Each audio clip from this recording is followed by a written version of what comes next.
आजच्या काळामध्ये लग्नाचा सर्वात मोठा शत्रू कोण बनला आहे तर ते आहेत आपल्या अशक्य अशा अपेक्षा.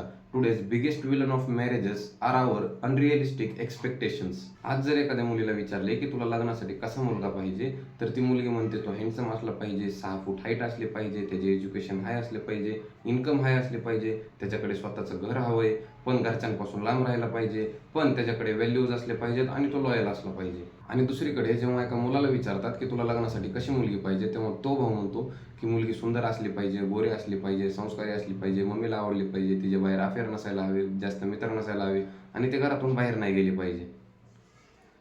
आणि अशा कंडिशनमध्ये जेव्हा लग्न होते तेव्हा ते फारसे टिकत नाही, कारण यामध्ये कॉम्प्रोमाइज करायला कोणीही तयार होत नाही. कारण marriage is all about compromise. आपल्याला आपला इगो, आपला अँगर साईडला ठेवून समोरच्या व्यक्तीला समजून घ्यावं लागतं. पण असं न होता बहुतांश वेळा इंडियामध्ये लग्नानंतर प्रत्येक घरामध्ये एक ट्रँगल कंडिशन तयार होते, ज्याच्या एका कोपऱ्यामध्ये आई असते, दुसऱ्या कोपऱ्यात बायको असते आणि तिसऱ्या कोपऱ्यामध्ये मुलगा असतो. सासूबाईला वाटते की आता सुनबाईने माझी आणि माझ्या मुलाची सेवा केली पाहिजे, पण सुनबाई म्हणते मी काही ते कोणाची नोकर बनायला नाही. आणि अशा कंडिशनमध्ये मुलगा जातो कोमात.